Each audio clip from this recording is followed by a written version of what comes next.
Hi there, good morning to you. You're welcome to Newsroom here on GHOne TV. I am Mohammed. Coming up in the next 60 minutes comprehensively, these are our top stories. Government rebars the Ghana Medical Association stands on the Tamale Teaching Hospital CEO's dismissal and urges striking doctors to resume work.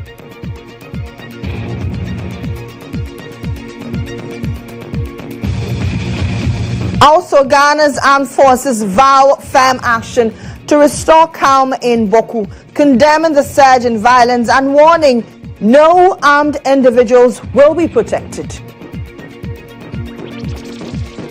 In business, government grants subsidiary of Goldfields Ghana 12-month lease for Damang Mine as it begins implementation of a mutual agreement on transition plan. And elsewhere in the world, Ukrainian President Volodymyr Zelensky cancels part of his South Africa trip following the deadliest Russian strike on Kiev since July.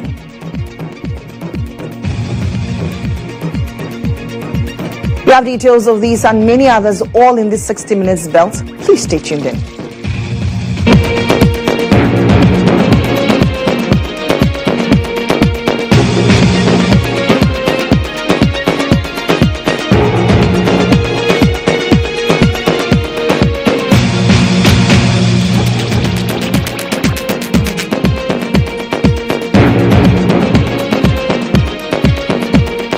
We begin from the health sector. The Parliamentary Select Committee on Health has just arrived at the Tamale Teaching Hospital following an indefinite strike announced by the doctors of the facility. On Wednesday, doctors at the hospital announced the suspension of all emergency and outpatient services, citing a hostile working environment, lack of essential medical supplies, and what they describe as an insult to their professional dignity by top government officials. The protest follows the health minister's visit to the hospital on April 22, 2025, and what the doctors have described as false and biased reportage from several media outlets covering the visit. They are demanding an unqualified apology from both the health minister, Kwabena Mintah Kando, and Tamale North MP Alasan Soyene to Dr. Valentine Akopa, the entire medical staff, and specifically the team at the Accident and Emergency Department. In the medium term, the doctors are asking for high-tech diagnostic and treatment tools, including an MRI machine that does not rely on helium, a CT scan with an infusion pump, mammography and fluoroscopy machines.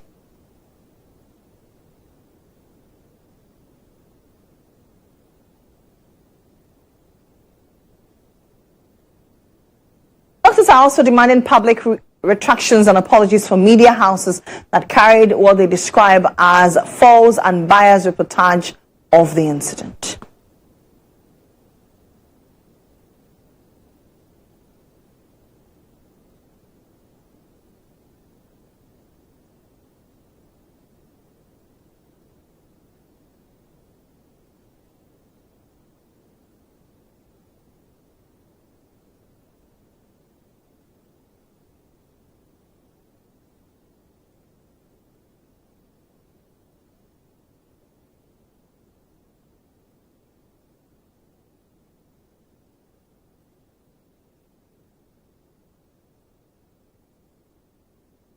All right, so let's go live to the Health Ministry, where the Minister, Kwabena Mintah Kando, is addressing the press. He's presenting essential medical equipment to support the Tamale Teaching Hospital, as well as addressing all the issues that have surrounded the Tamale Teaching Hospital.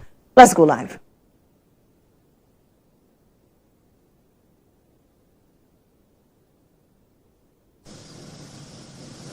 And as you can see, we have the EEG as part of the donation, nebulizer set, we have the futile heart detector, we have the ECG machine, we have the ICU ventilator, we have the ICU, that's a Draga ventilator, we have the Draga ICU cardiac monitors, we have the anesthesia machines, and we have infant incubators.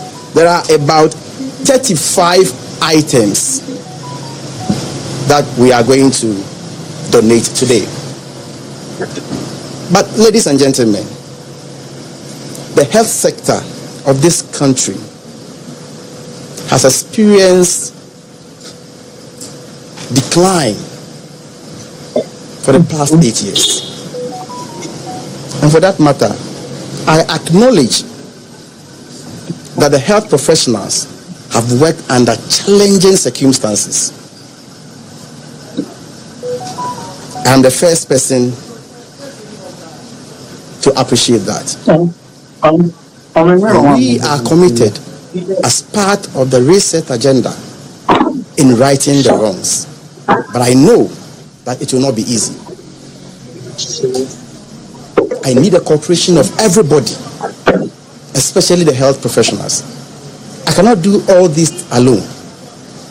Without the cooperation of the medical doctors, the nurses, the pharmacists, much cannot be achieved. Irrespective of the challenges, what I want to appeal to all the facilities in this country, that let us ensure the optimum utilization of the limited resources available to us. And that includes the management of the beds. With the greatest degree of respect, let us not get to a point where the ordinary Ghanaian will feel that because he doesn't know anybody top there, the poor Ghanaian, the helpless one, when something happens to him or her, nobody will come to his rescue. That will be a disaster for all of us. In my humble opinion, every life in this country matters. And so, I have come with an open mind, with new energy, and with your cooperation. I know we are going to achieve a lot together. I can understand. The system has been like this for a very long time. And so, coming up with a new strategy, with new leadership, may be a bit difficult.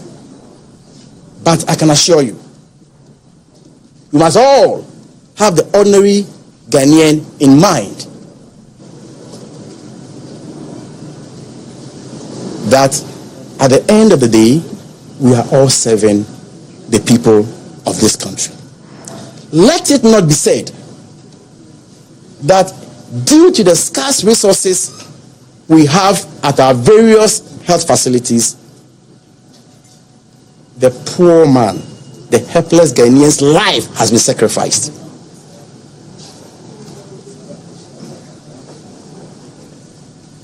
My doors are widely opened. I'm not a perfect human being, but I listen. And I'm prepared to work with everybody in the sector. I said, let's all come together and work together for the betterment of the health sector. It can happen to everybody. It happened to me when I had an accident. The first place I was rushed to was GHOne District Hospital. I never imagined that I would one day be at GHOne District Hospital. But I was there. And so today, sitting at where I sit, I will contribute my quota to the development of this sector. I have absolutely no intention to disrespect any medical doctor or any health worker. That will be the last thing I will do. But indeed, let it be said that respect is also reciprocal. I thank you for the opportunity.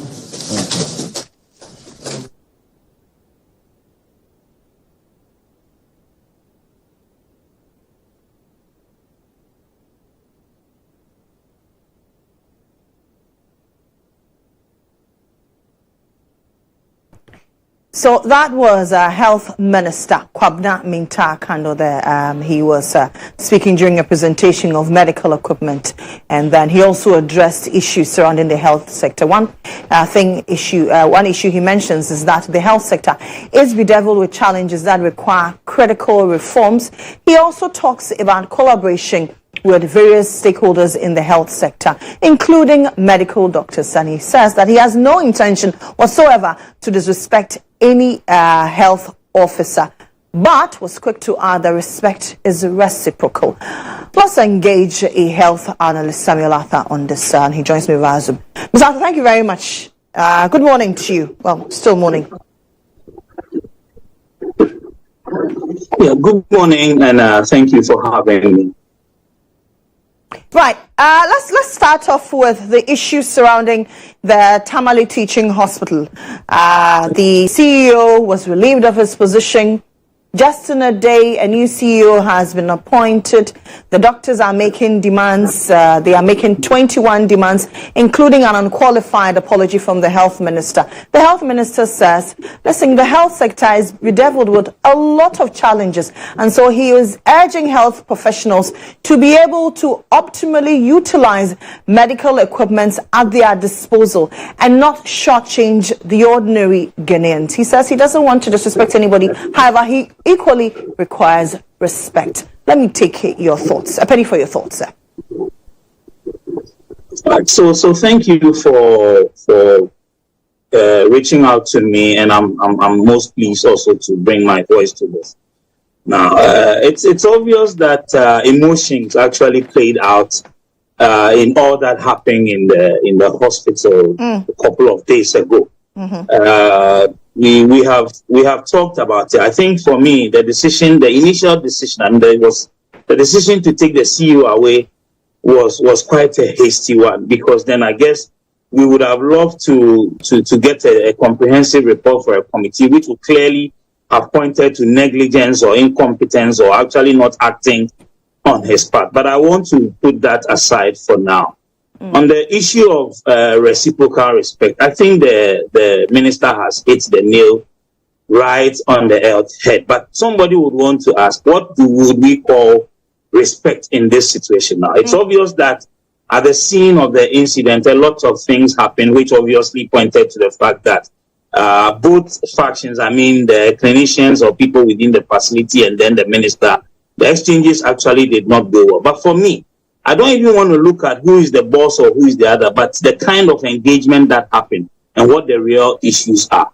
It is unfortunate that the doctor actually was trying to explain things out and make it look like this is a normal situation. But you see, it is like the chicken and egg situation. We want to ask ourselves, why was it difficult to provide all those machinery and all the things that they needed to get things to work within that period? And is it that always we need to get the minister to visit one facility or the other before all these things that actually were very essential equipment that they needed to run were not available, and he had to take the minister to visit to get this done? This is the bit that I am not comfortable with. Well, then it means we put people in position. We expect people to be doing things on our behalf. And it has to take the man at the top to always descend to come down to come and tell people what to do. And also the issue of resources to be able to procure some of these equipment. It's a critical issue. Now, we've seen situations where the health budget, and that's something I want to talk about. As we speak, this year, the allocation from the total budget to the national, from the national health budget is around 6.5%.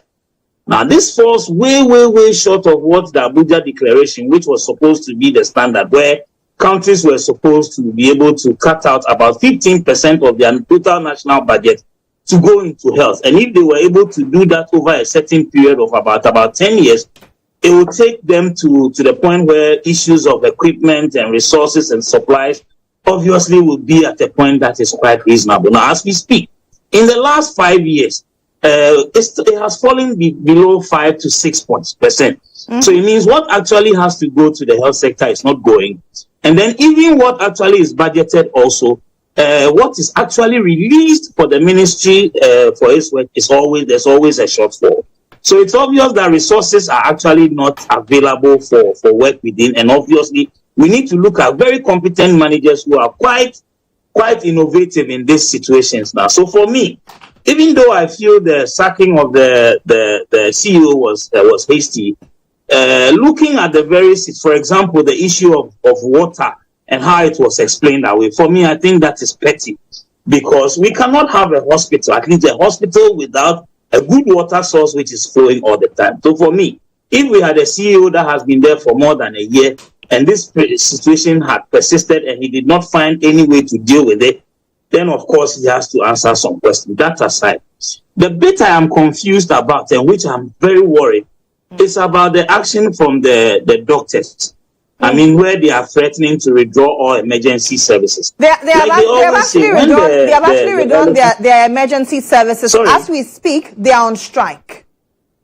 They have withdrawn all services, not just it's unfortunate. This is not. Yes, it's unfortunate. This is unacceptable, and we should be careful, particularly with these associations and the way they decide on issues. Now, what is moving them to take this action?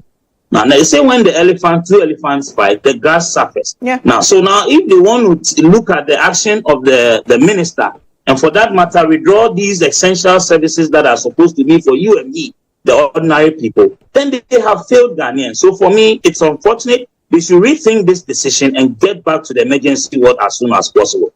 Now, on the issue of an unqualified apology from the minister, I guess the posture that I am seeing today, it's obvious that any engagement with them where he needs to appropriately apologize for any untoward things that happen, I'm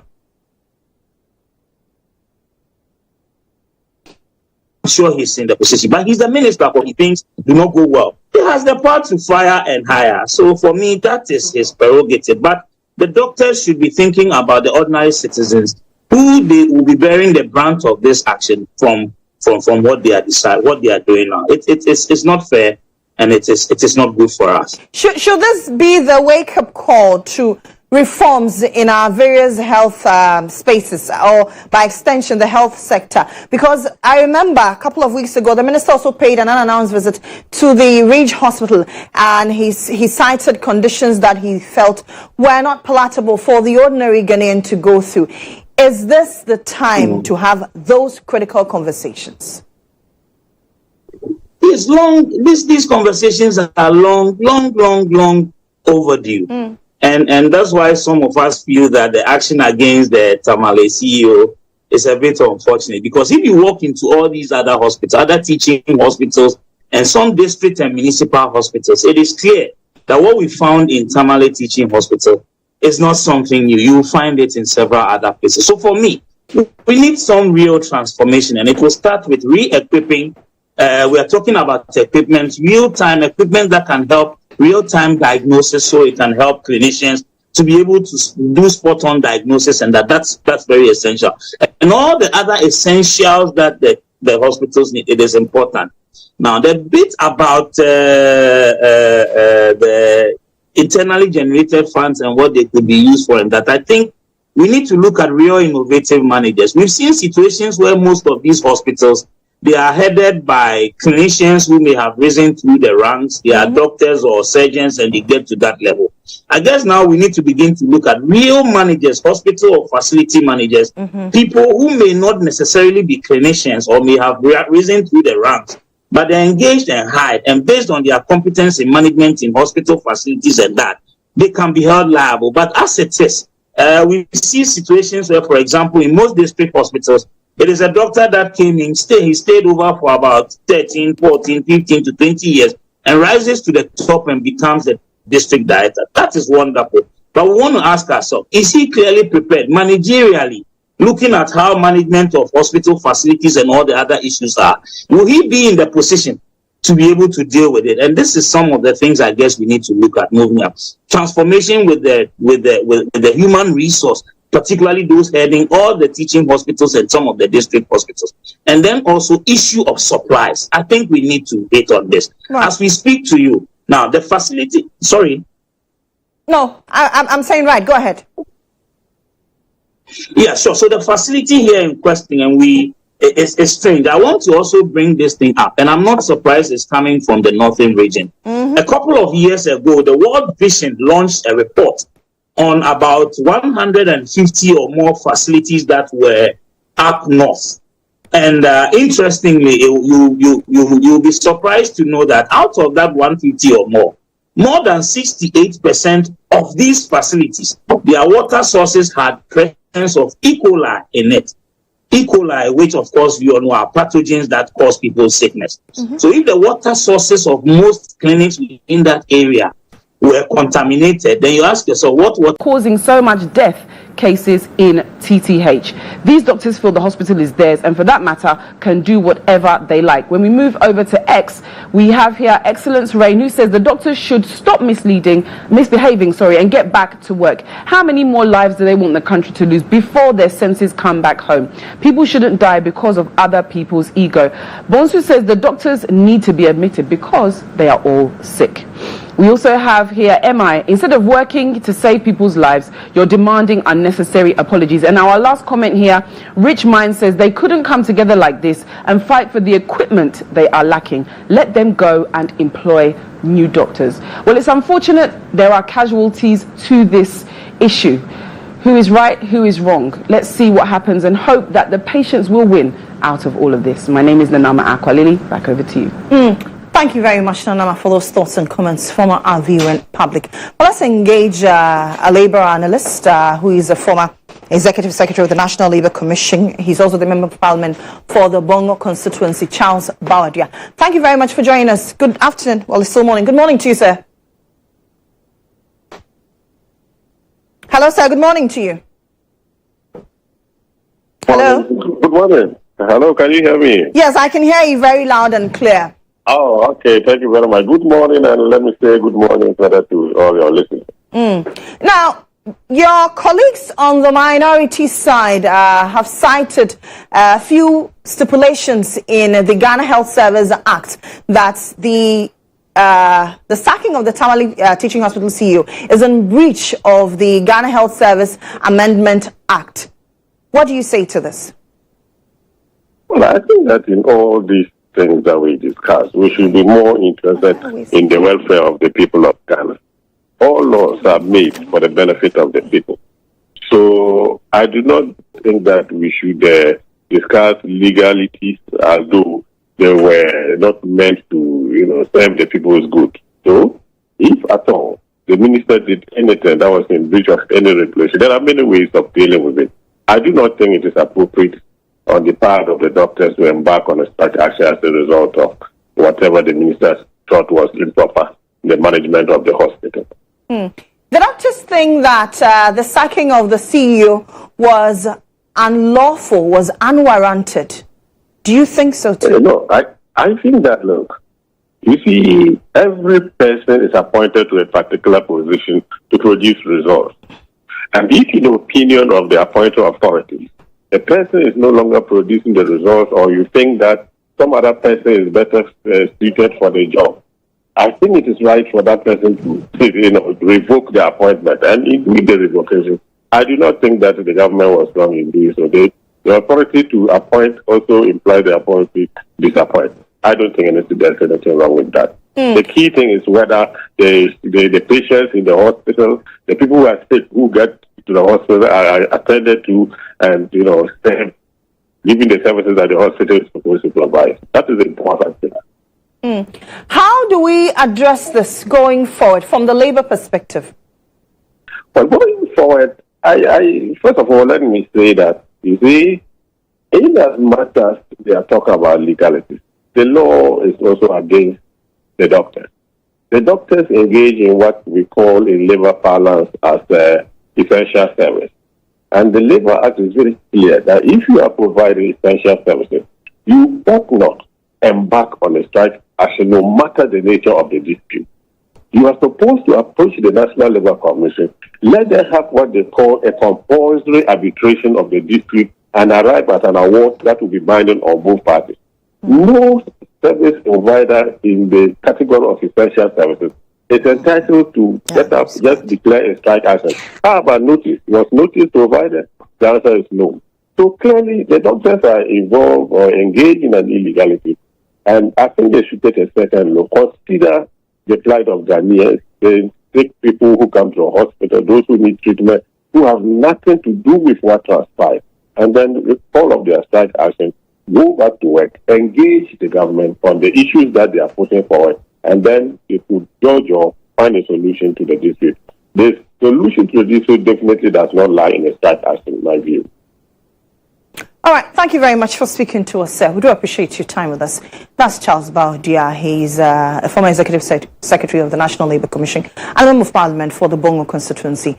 Now, the Parliamentary Select Committee on Health has pledged its full support for a nationwide retooling of major health facilities following alarming reports of patient deaths linked to outdated and malfunctioning medical equipment. During a recent working visit to health institutions in the Ashanti region, committee member Dr. Thomas Anaba described the situation as both avoidable and unacceptable, citing the urgent need. Kolebu has 2 cath labs. When they had one, Kolebu and Confanochi both applied to the Bank of Ghana for support. Kolebu had it, so they had 2. If you take Kolebu out, there are private to the north. There is not a single one. And so we are pleading with you to be our advocates. The committee commended management of Confanochi and Kumasi South Hospital for maintaining clean and orderly facilities despite significant operational challenges. They assured the hospitals of their full support in securing resources to address pressing needs, praising the leadership's commitment and managerial competence. We looked around, and actually this is one of the hospitals I have gone, and we didn't have a course to talk about hygiene. I think it is very exemplary. That of the Kumasi South too was same. We think that other hospitals should emulate this. They have invested their own internally generated funds in renovating parts of the hospital, which is a very good thing that we should applaud them for. And we hope that they would, with this track record, anywhere they go to source funding, they will know that productivity will yield the needed dividend for them to pay back for whatever money they would like to use to buy any further equipment to improve upon the service. Meanwhile, on the sidelines of the tour, the minority caucus of the committee condemned the dismissal of the Tamale Teaching Hospital's CEO, describing the Minister of Health's actions as an overreach and a breach of government's protocols.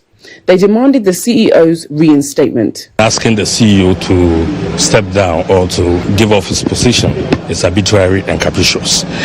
We think that the hospital has a board. The hospital is regulated by a board. That board was enshrined in an act of parliament. And we heard the minister saying that the appointing authority is not supposed to consult anybody for such a decision. No, Ghanaians put him there. The action to get the CEO sacked is something that we condemn. However, the minority spokesperson on health, Dr. Thomas Anaba, defended the minister's actions, stating they were based on valid information and were in the best interest of healthcare service delivery. We here, we don't know what went into it before he fired him. There are certain steps that when you do, definitely you can be fired. Once life is lost, you need to be, some examples need to be set for people not to repeat them. So we can't stand here to blame a minister for what has happened. I think that we have to look at the whole system, what has caused the death of the person. If he is the head of the hospital and through their interaction he believes that at that point in time he needs to take him off and let the hospital run well, let it be done. Away from that, Minister for Foreign Affairs Samuel Okudzeto-Ablakwa has announced the official rollout of chip-embedded biometric passports set for April 28, 2025. The upgraded passports will align with international civil aviation organizational standards, enhancing security and international travel compliance.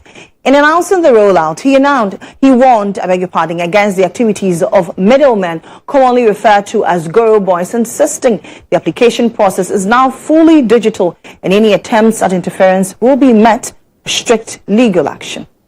After the election, the new Mohammed administration conducted a thorough review with the objective of aligning with the new broad vision for passport reform passports to chip-embedded passports. Now, this is not just a routine update. It represents a major leap forward in our efforts to stay ahead of emerging threats and ensure the integrity of Ghana's travel documents. With the incorporation of advanced security features, including nanotechnology and micro-radio frequency identification chips, this passport sets a new benchmark for document security. Newsroom takes a break here. I'm back shortly with more. Please stay tuned in.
You're welcome back. I am Mohammed. This is Newsroom.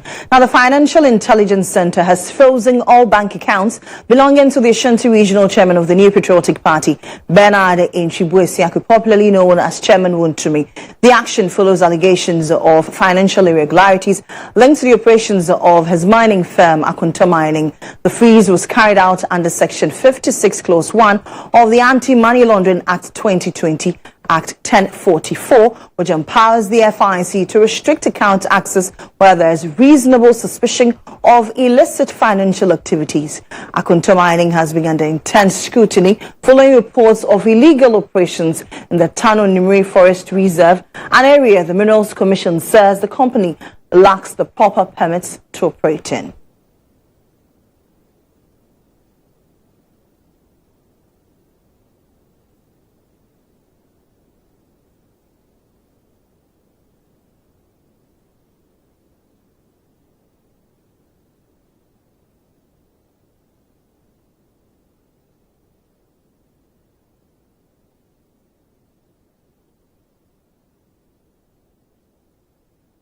And now to peace around the country, the Chief of Defence Staff of the Ghana Armed Forces, Major General Lawrence Kwaku Betanu, has reaffirmed the military's unwavering commitment to restoring peace and stability in Bawku. During a high-level visit to deployment areas in the conflict-stricken zone, he met with the Bawku Naba and his Council of Elders to strengthen security collaboration and urge community cooperation. Major General Betanu also issued a stern warning to armed groups and individuals perpetrating violence, stating that the military will spare no effort in bringing offenders to justice.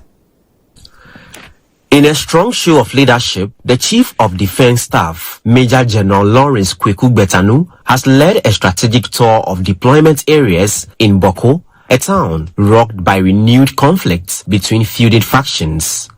His visits included a crucial meeting with the Bawku Naba, Zugran Naba Asigri Abogrago Azoka II, and the Council of Elders to discuss pressing security concerns and renew calls for peace. The military chief called on traditional leaders to use their influence to calm tensions and encourage the youth to lay down their arms. I must indicate that violence is not the answer. Dialogue reconciliation, and mutual respect are the only sustainable paths to peace. We will urge the youth, lay down your arms and return to the path of peace. Your future of rank or origin would be shielded. Let me, however, serve a word of caution to all, especially those fomenting the trouble in Bawku, that their days are getting numbered. Any attack on innocent civilians or any military personnel will be considered as an act of extremism and will be met with the deliberate full strength and resolve of our forces. There will be no safe haven for those who choose the path of violence. We will pursue every individual involved and justice will be served. Special operations have been ordered to retrieve unauthorized weapons and bring perpetrators to justice. Calling for dialogue and reconciliation, the CDS urged the youth to reject violence and focus on building their future through peace and development. He applauded the bravery of the Ghanaian soldiers on the ground and encouraged continued professionalism in the service of national unity. In other news, Education Minister Haruna Idrisu has underscored the pivotal role accountants play in the fight against corruption, describing the profession as the backbone of accountability and transparency in public service. Speaking at the inauguration of the Governing Council of the Institute of Chartered Accountants Ghana, the Tamale South legislator emphasized that the success of any anti-corruption initiative hinges on the diligence, integrity and oversight provided by accounting professionals within government institutions. Ghana loses approximately $3 billion annually to corruption, a figure that significantly hampers the nation's development efforts. The loss of money through corruption is usually in the area of public procurement, with public officials inflicting contract prices for the provision of goods and services.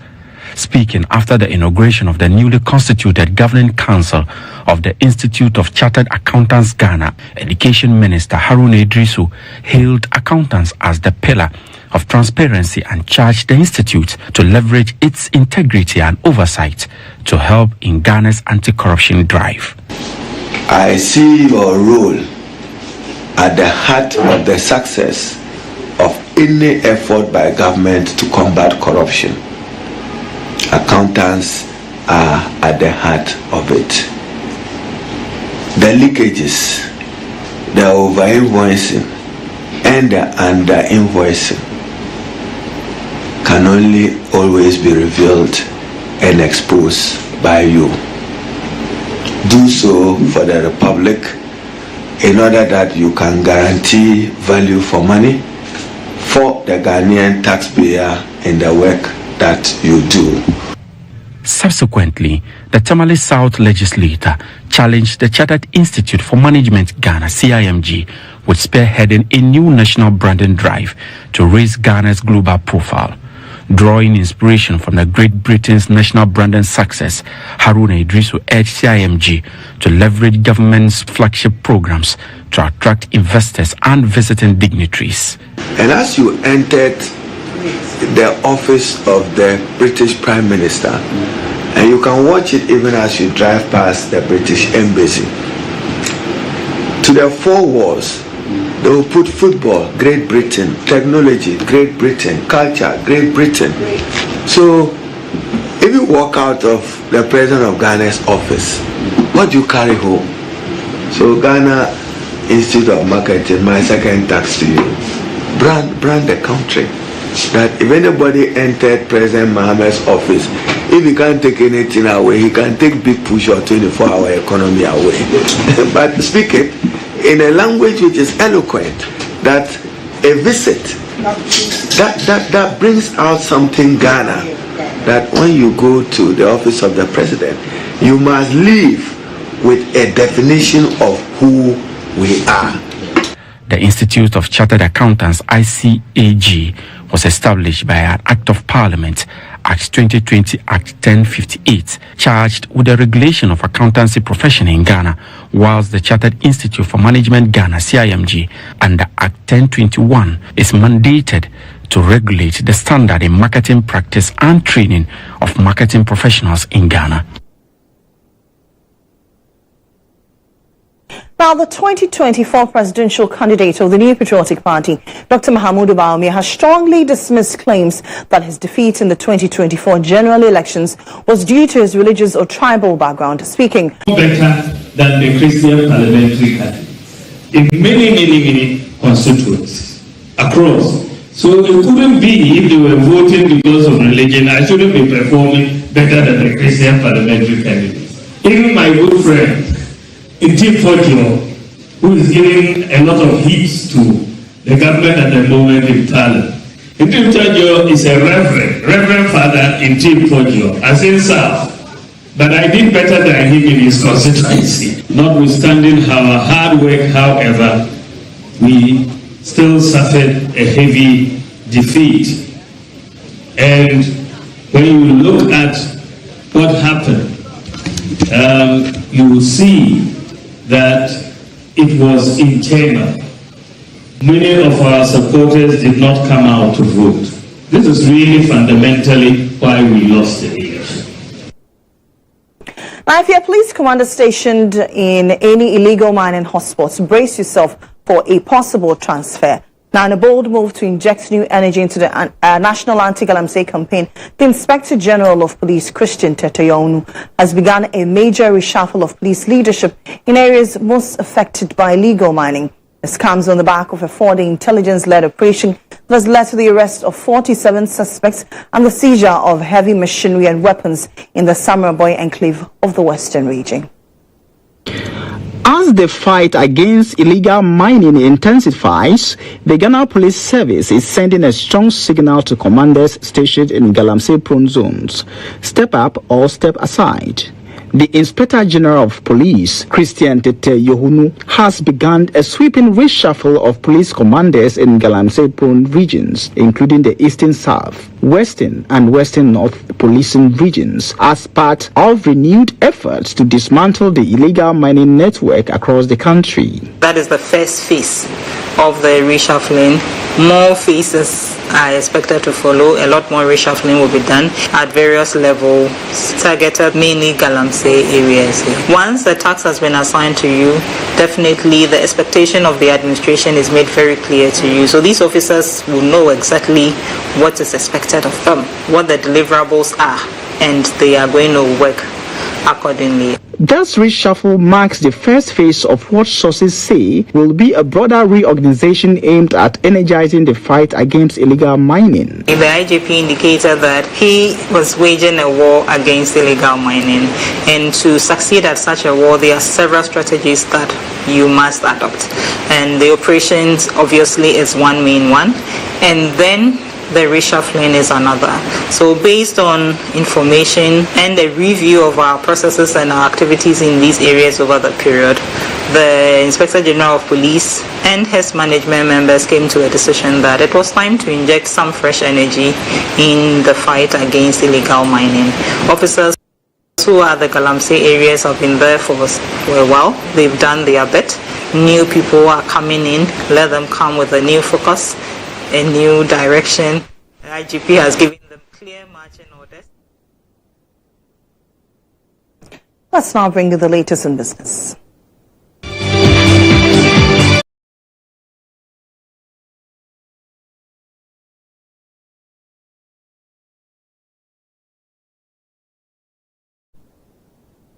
The government of Ghana and mining giant Goldfields Limited subsidiary, Bawku Goldfield, has reached an agreement allowing the company to continue operations at the diamond mine for the next 12 months.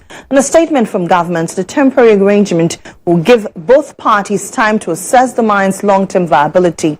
The move comes as government pushes for greater local participation in the mining sector, with the diamond deal expected to set the tone for future engagements, including the pending lease decision on the larger Takwa mine. Here accepts of a statement from government spokesperson Felix Kwachiofosu.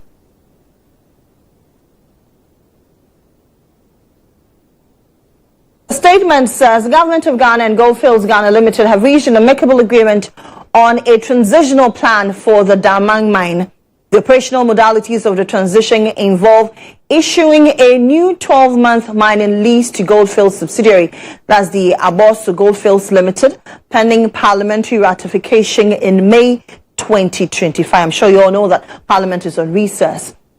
Under the new arrangement, Goldfields will resume open-pit mining during the transition period, safeguarding jobs and conducting visibility studies to establish diamonds, reserves and mine life. At the same time, the processing of existing stockpiles will continue under the supervision of a joint management team composed of representatives from the government of Ghana and Goldfields. The two parties will work in good faith to secure a successful transition and eventual transfer of a viable mine to Ghanaian ownership. Both parties have therefore agreed to advance discussions in good faith on the renewal of the lease for the Takwa mine due in 2027 and pledged to work together to enhance Ghana's potential in the mining sector as a favorable investment destination.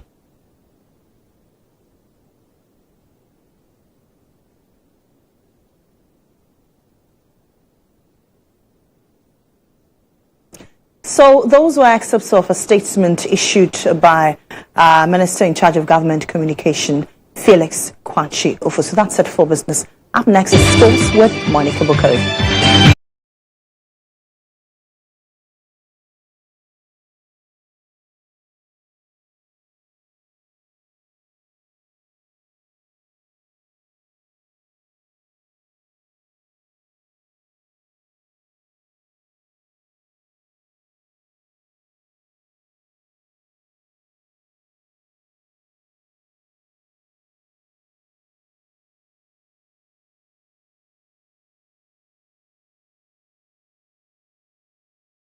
Thanks for joining me here on Sports Brief. I am Monica Bukari.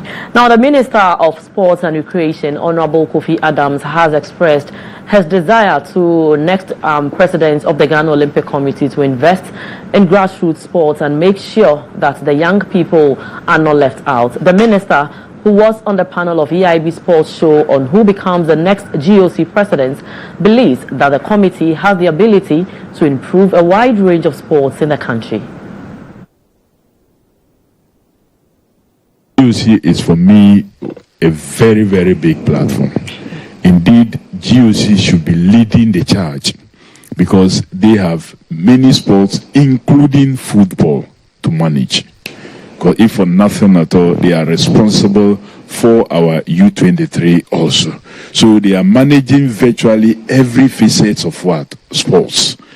And if they organize themselves, focus and look at grassroots sports, because for every sports to reach the Olympic level, you must make sure you invest right from the grassroots. So whoever becomes the president of GOC, their policy should be geared towards investing in the grassroots. They may not alone be able to do the appropriate infrastructure that will allow that to happen, but proper collaboration with government and corporates will enable them utilize the gravitas, the strength, the opportunity that they have to mobilize what must be mobilized. So we invest appropriately. Our pitches, our training facilities, our gyms, simple tennis courts. When we were growing up and young those days, most schools have multi-purpose pitches, where you have basketball court, you have volleyball court, you have the lawn tennis, and you could just redesign.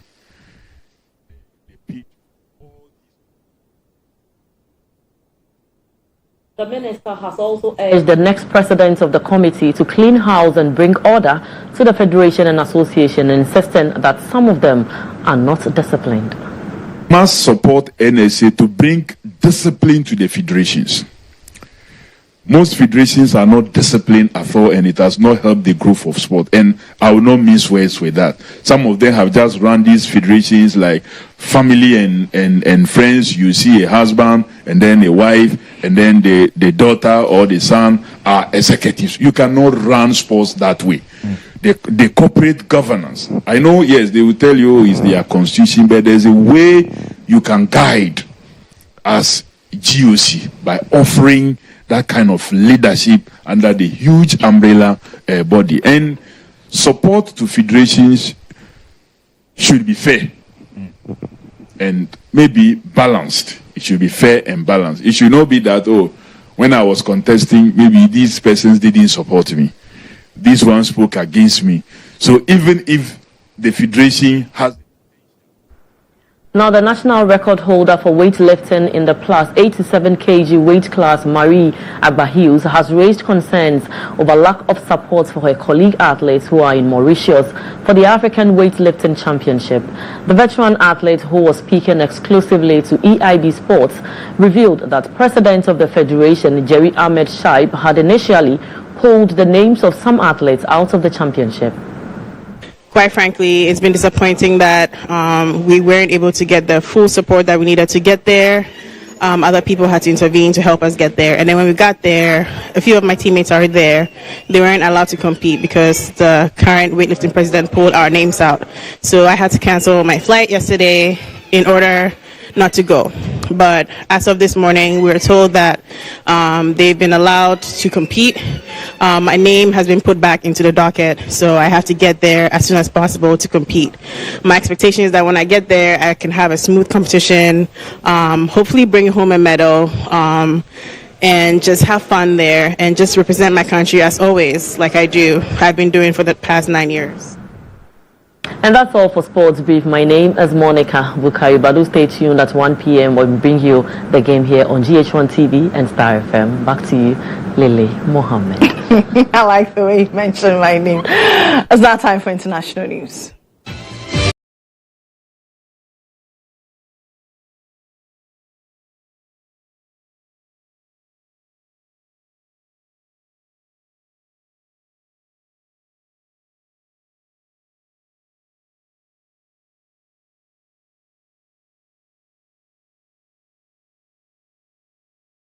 National front, Russian missile and drone strikes have killed at least 8 people and injured 77 others in Kiev, marking the deadliest attack on Ukraine's capital since July. In response, Ukrainian President Volodymyr Zelensky has cut short his visit to South Africa. The latest assault comes just hours after U.S. presidential candidate